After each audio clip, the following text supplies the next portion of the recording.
In the core of a clamoring city, settled among the transcending high-rises and clamoring roads, stood a lone film.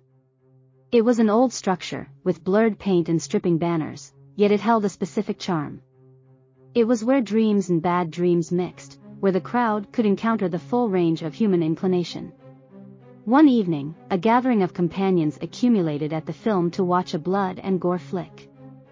They were all youthful and light-hearted, anxious to be terrified. They sat down in the obscured theater, the popcorn crunching underneath their feet. The lights diminished and the screen glinted to life. The film was a work of art, one that the companions had heard numerous tales about. It was a story of a spooky place, where a vindictive soul hid in the shadows.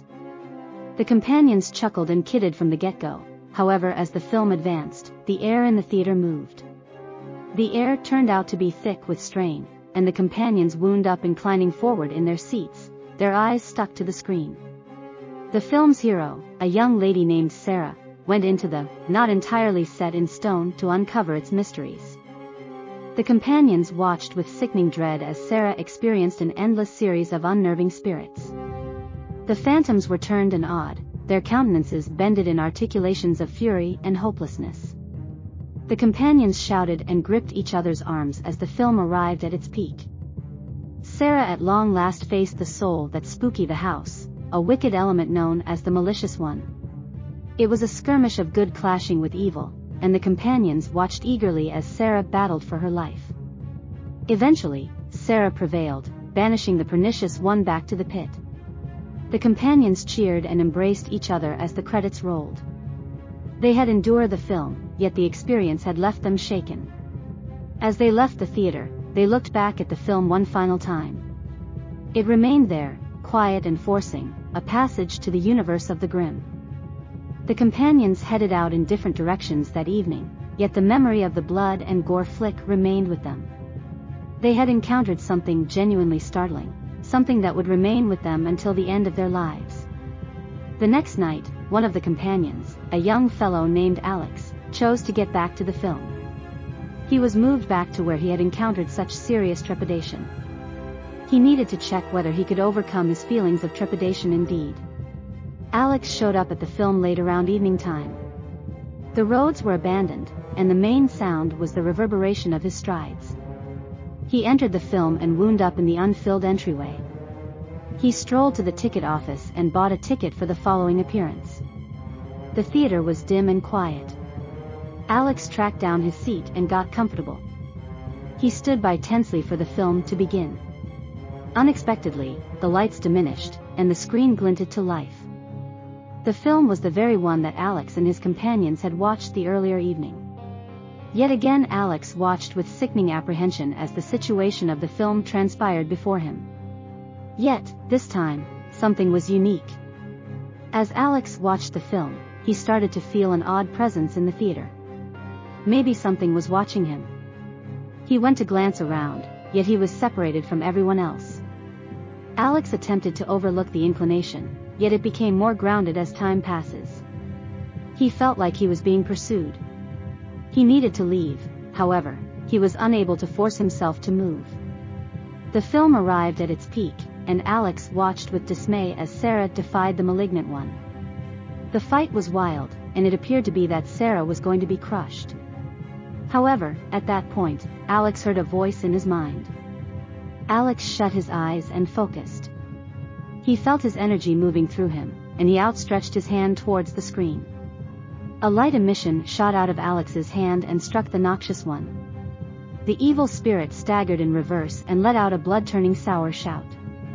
Then, at that point, it evaporated like a phantom. Sarah was triumphant. She went to Alex and grinned. "Much thanks to you," she said. Alex grinned back. He had confronted his feelings of dread and vanquished them. He had saved Sarah, and he had saved himself.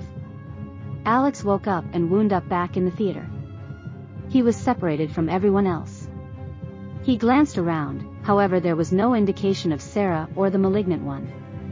Alex stood up and strolled to the exit. He ventured out into the evening, feeling lighter and more sure than he ever had previously. He had confronted the detestations of film, and he had arisen triumphant. Alex's story is only one of numerous stories told about the film. It is where dreams and bad dreams impact, where the crowd can encounter the full range of human inclination. It is where wizardry wakes up, and where the inconceivable becomes conceivable. The film is likewise a position of obscurity. It is where our most profound feelings of dread are worked out on the screen. It is where we can defy our own mortality, and where we can investigate the haziest corners of the human mind. This obscurity attracts many individuals to the film. They are attracted to the adventure of dread, and to the fervor of confronting their own devils. Yet, for certain individuals, the dimness of the film is an excessive amount to deal with. There have been numerous accounts of individuals being damaged by thrillers. Certain individuals have even detailed having bad dreams, mental trips, and, surprisingly, post-horrendous pressure problems subsequent to watching thrillers. So for what reason do we put ourselves through this?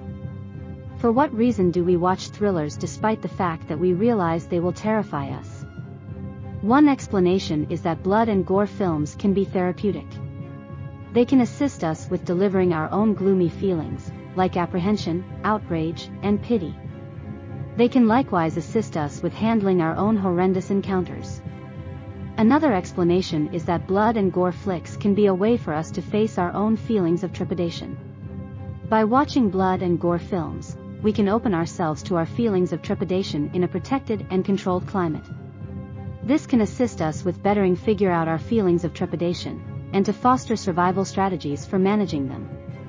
Obviously, blood and gore flicks are not ideal for everybody.